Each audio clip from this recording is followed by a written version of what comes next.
The following is a special presentation from Broncos Television and the NFL. Reflections of a Championship Season, 1998. With Steve Atwater, Rod Smith, and Ray Crockett.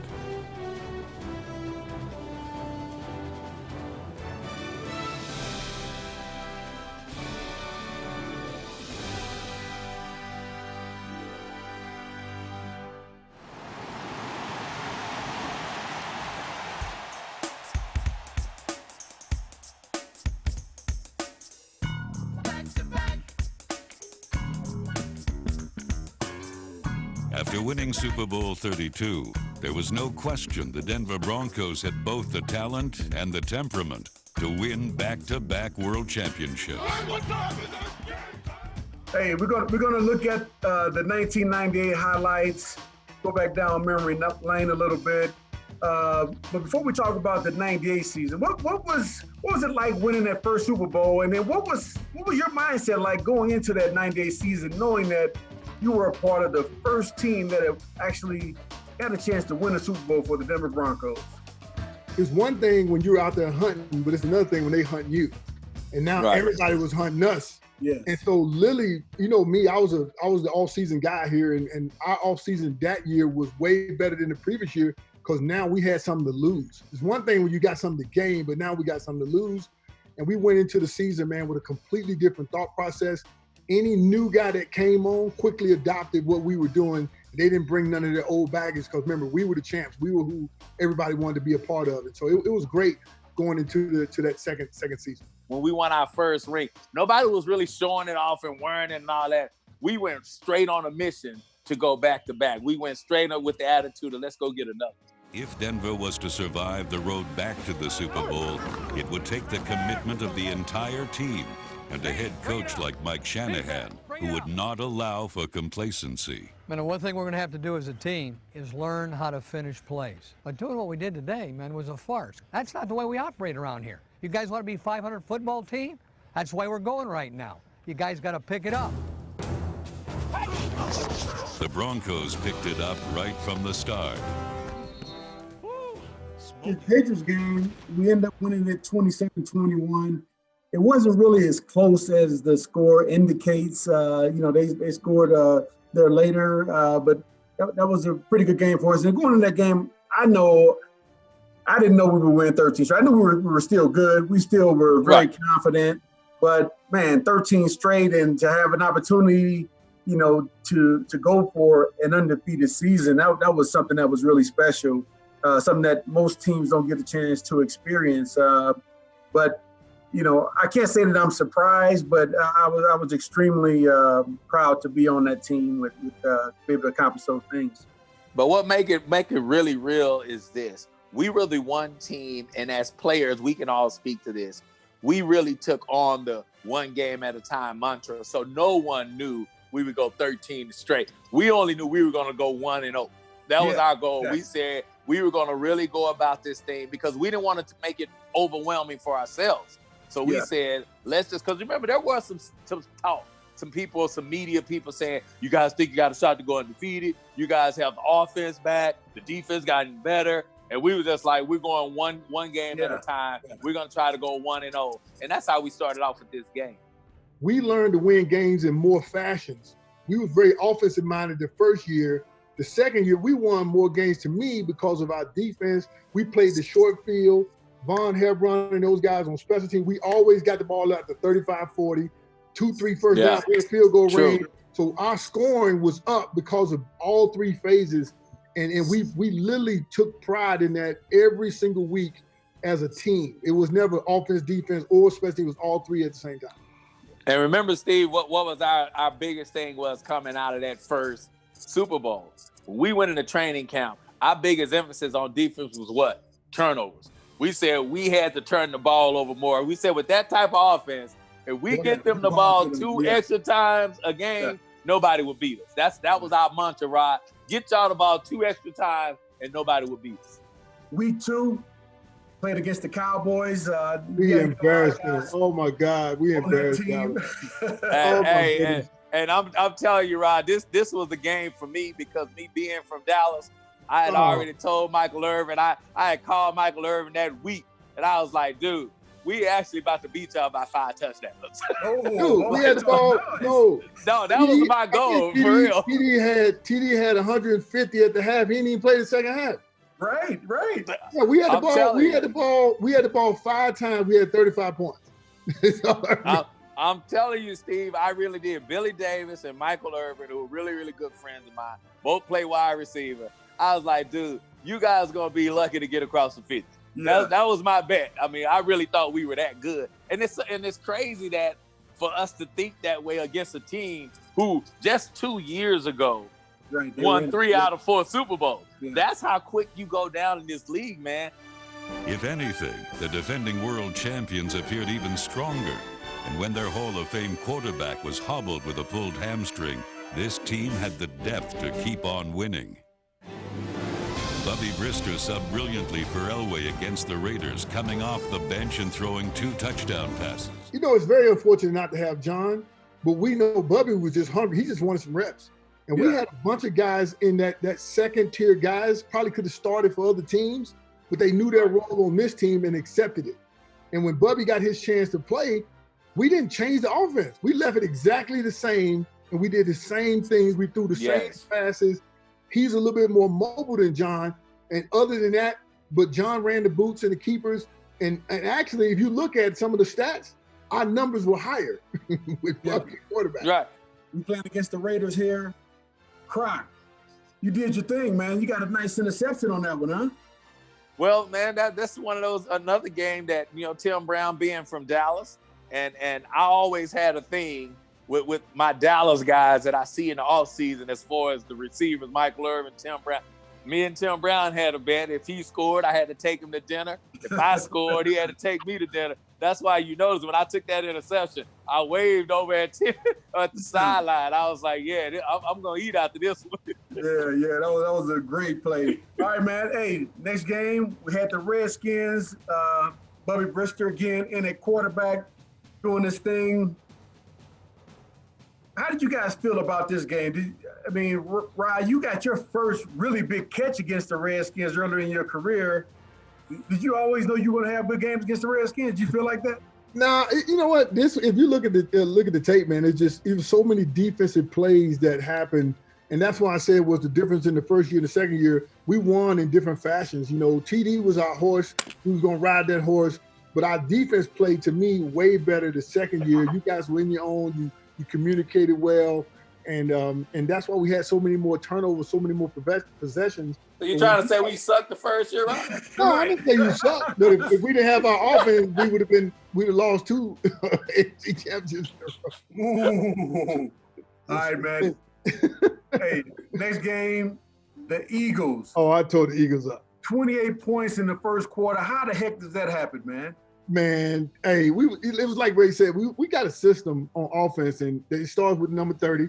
He usually turned the corner man, and downfield, you're going to see Eddie, myself, and anybody that's got on that blue and orange down there blocking downfield, and TD will make you look good, when the way he went into the end zone a lot. I wasn't on TD this game, man. You had 2 touchdowns, too. I know, but I'm just saying, but TD, he always pulled them up, and we can run the play-action pass over the top, sharp, don't get open. Yeah, they got to pick their poison on our offense. Yeah. And see, Steve, for me, with Rob being my best friend at the time and me knowing how excited he was for the next year, because this is a little known fact. A lot of people don't even know this. The first Super Bowl, Rod didn't catch a pass in that first Super Bowl. Right. So for that next year, he was so excited because he knew everybody was going to double up on TD. So he was going to get one-on-ones, and he was going to finally get to show what he could do. And he started off on fire. So that Eagle game was nothing less than him being on fire. Yeah. Then on to the Kingdom to play against the Seahawks. Before they blew that thing up.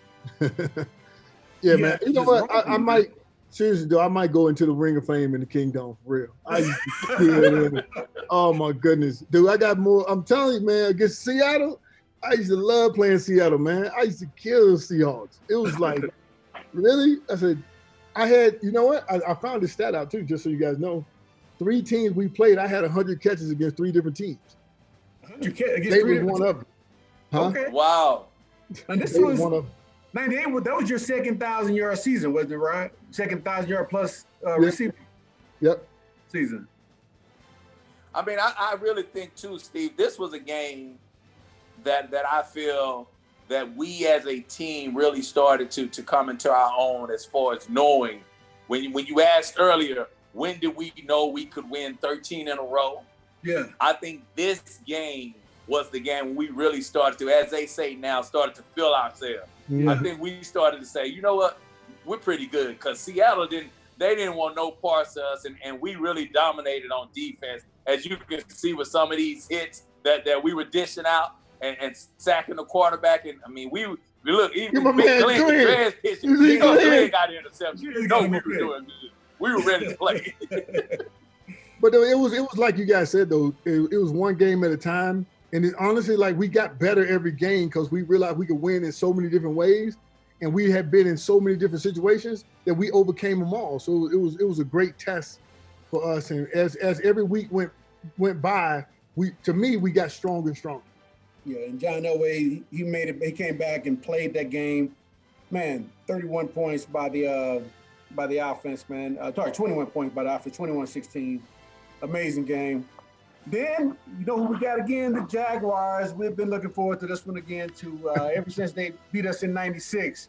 Every time we played them, we were like, man, we got to go all in on these guys. Denver's defensive pressure made open receivers hard to find everywhere, except the Broncos' bench. Sorry, John, but that pass was... I just remember, Rod, you know, Keenan McCardell and Jimmy Smith, two friends of mine that played wide receiver. And I remember them talking so bad about us when they beat us in '96. Yep. I even made a vow for the whole Bronco organization. I was like, y'all would never, ever, ever beat us again in life. So it was all about dominating the Jaguars from that point on. Yeah. Eddie Mack had a killer game against them. Yeah. Little tightrope action right there. Yeah. And also Jason Elam, man, that 63-yard field goal, that was incredible. Yeah. J.E. was money, man. Anytime J.E. went on the field, I didn't even look. He was just money. He knew his job, he knew his role. And when he would line up, he shrugged his shoulders. You know, I know his whole routine. I see him do it so much. Shrug his shoulder, and Tom would snap it right after he shrugged his shoulder. Oh, I'm sorry, Jason. No kidding. We kind of forget about kickers most of the time. But what do you guys think? Tied the record, longest field goal in the history of the game, 63 yards. Next game at Cincinnati. This was a nail biter, man. We were on our toes. We were on our heels in this one here. They was geared up to stop our main threat, which was TD. And so we had to do the play action pass, and it was kind of a nail biter. I remember going up there. I think at this time too, we was a little bit tired. We was burning a lot of energy every week. Right. Even the team that sucked played us pretty hard. So we were exhausted, man. Every game was a playoff game. Every game was a playoff game because they bring in a game to go against the defending champs. It was crazy. So, Rob, what do you guys feel? I always wanted to ask you this. How do you and Eddie Mack and Sharp feel at this time? Because now this is when teams are going after TD. How does the game plan change for you guys as wide receivers? You know, and now your mindset is not, hey, we're going to do a lot of blocking. Now you know you're getting a lot of one-on-ones. How do you feel going into a game plan like that? But that was our strength, though. We let them pick. If you put 8 in the box, we was throwing the ball. And if you had 8 in the box, you're going to pick one-on-one for either me or Ed or Sharp. And whoever that guy was had to win. It was just simple as that. You had to win. And we always found a way to win. So then, you know what they do? They roll coverage the other way. Then the other guy gets you. And you know what? They go cover 2 because we threading them down the field. Next thing you know, TD and Howard Griffith coming out of the backfield, marching down the field. So we had a game plan was predicted by the defense. And they didn't even figure that out until. So that was automatic in your system. In the system, it was automatic. And see, some people don't understand. Some people have a passing system. Some people have a running system. The thing I liked about Mike Shanahan and Kubiak is they had a dictating system. whatever you do, we would dictate to you because we're going to do the opposite. Yeah, we would put two tights in the game. You see Dwayne Carswell come in the game.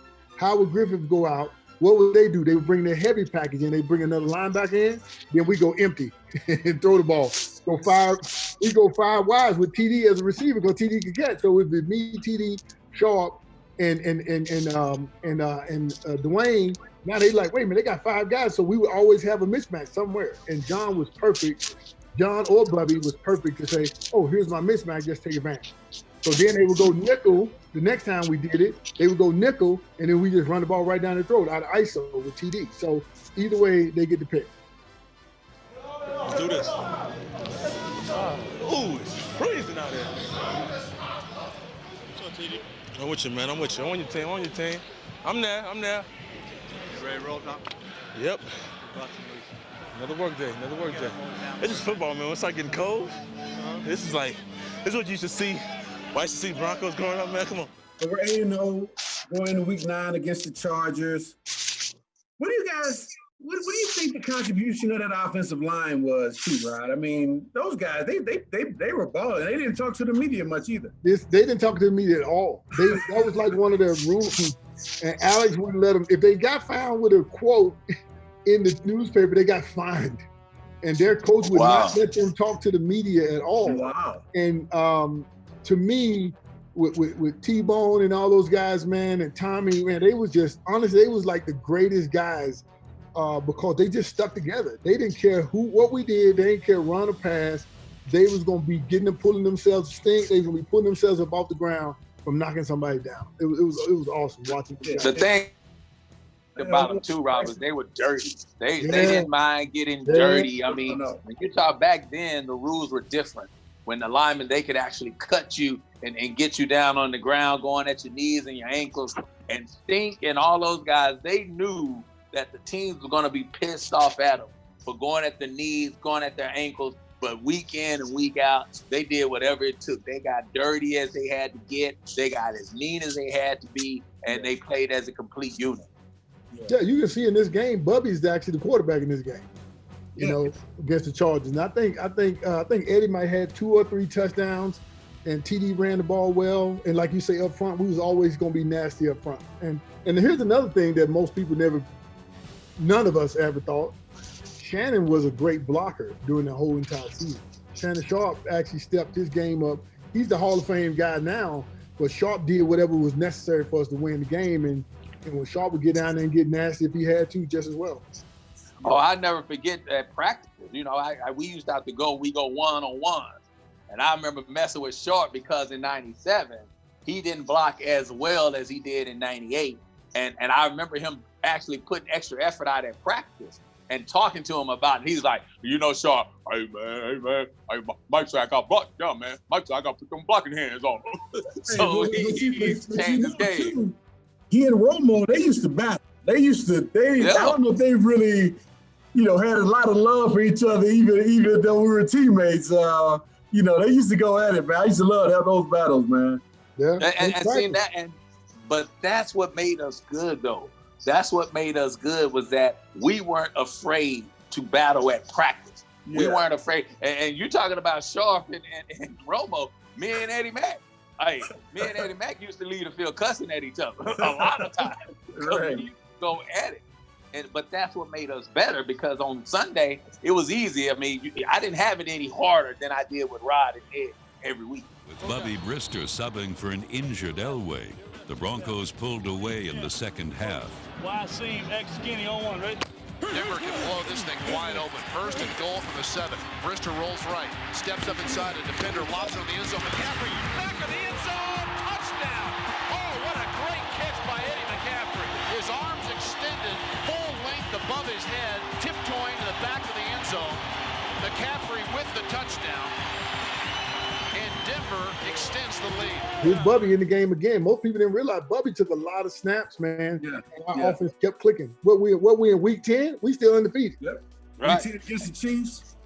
This was the week where Bubby really earned his medal, though. Like the other games, I admit the other games we won, and there were a couple of close games, but it was really true to form. This was the game we needed Bubby to really step up and play.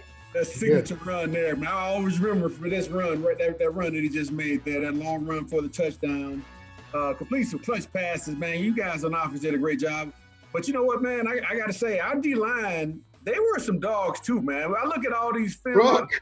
I'm like, come on, man. Keith Traylor, Neil Smith, Alfred Williams, Montana. Man. Hey, and the thing about it is, you look at, you put Neil Smith, of course, and Alfred, who were our big name.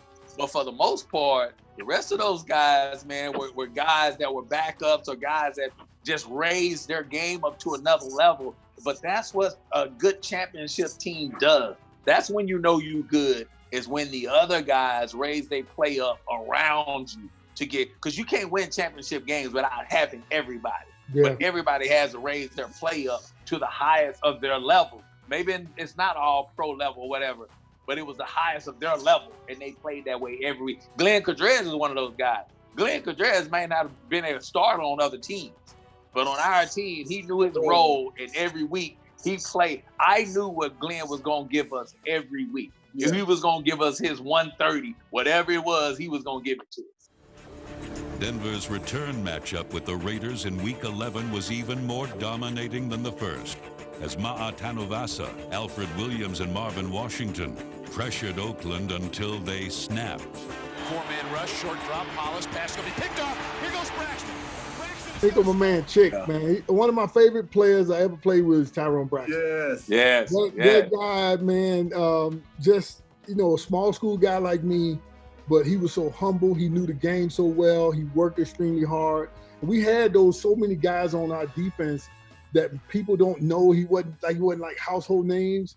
But if we didn't have those guys, like you talking about Maha and all those guys, if we didn't have those guys, Darius Johnson, all these guys, dude, we didn't have them, there's no way we win the Super Bowl. You got to talk about what they did to Mike Shanahan, the reason why we beat up on the Raiders so bad. No one knows that when Mike left the Raiders, when Mike went to the Raiders as a head coach, Al Davis refused to pay him his money, refused to pay him his check, and basically told him to get the hell up out of here.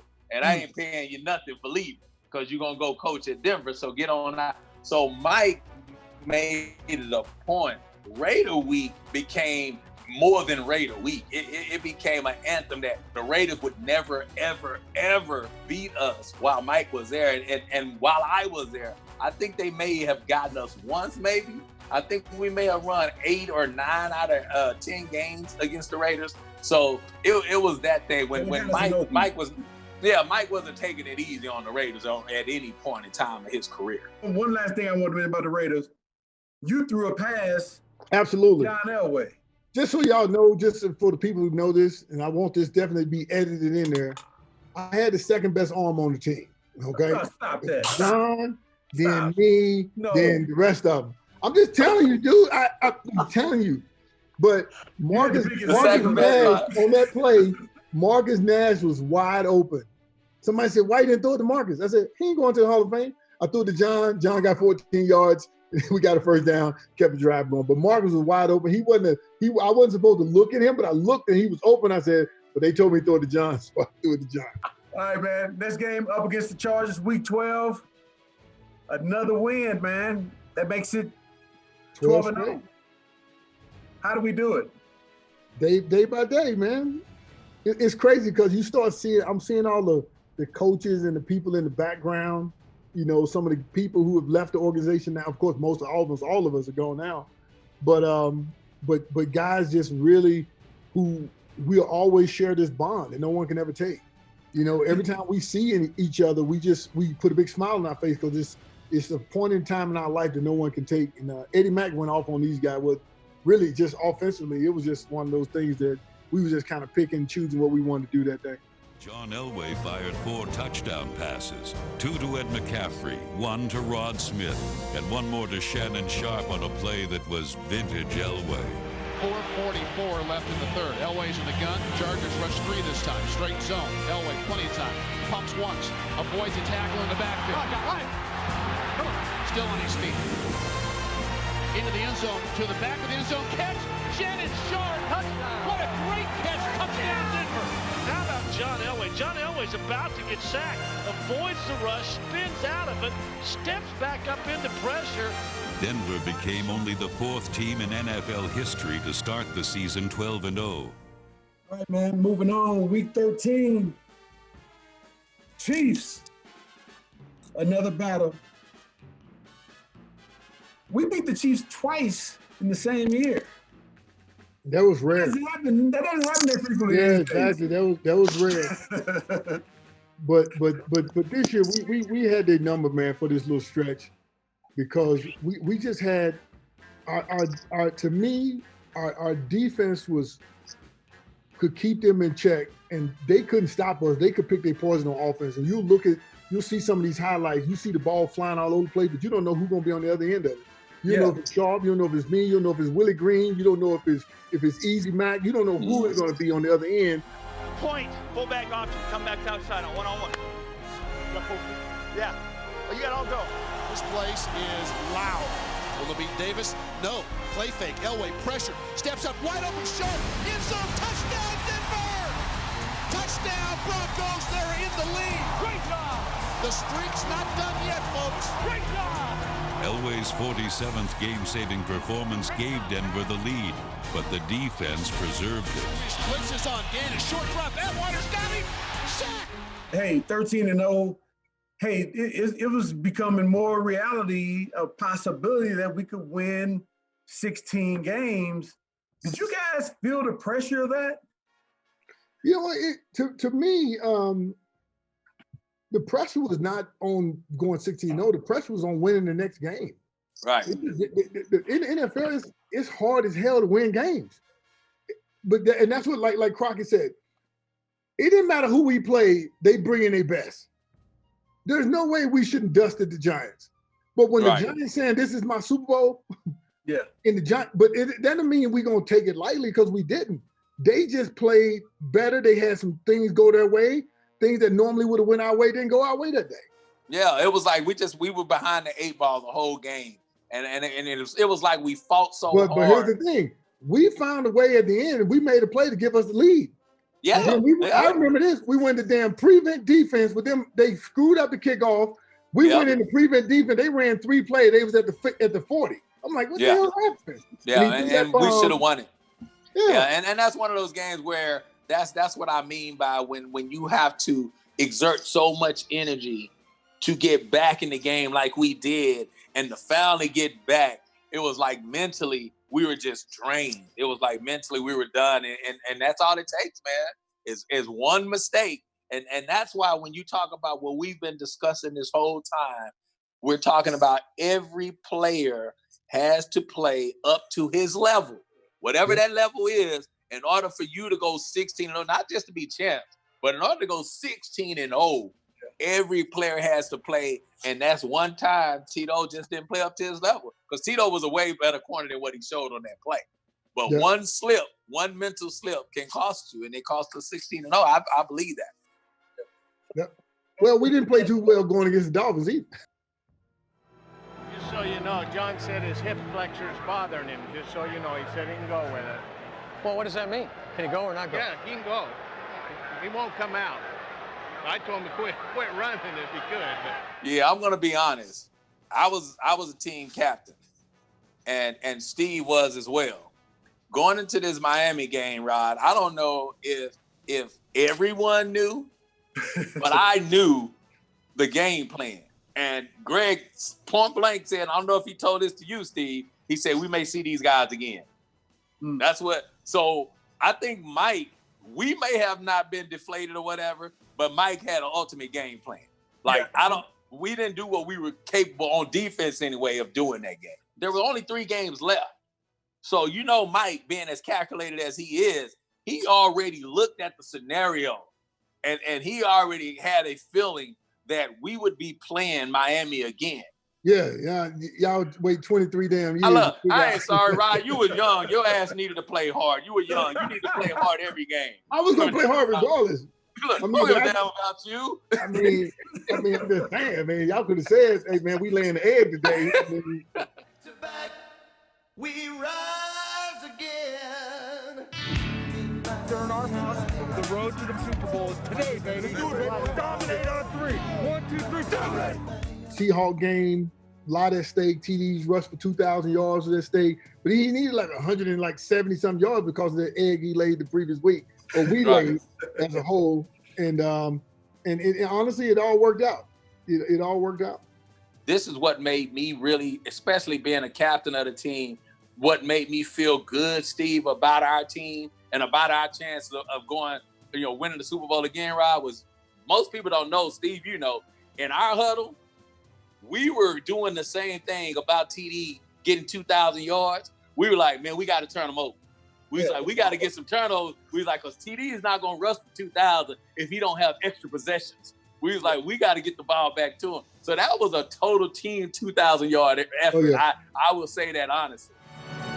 Powered by the best runner in the game today, the Broncos regained their purpose and finished the season with a club record 14 victories. I want to give this TD 2,008 yards rushing for the season.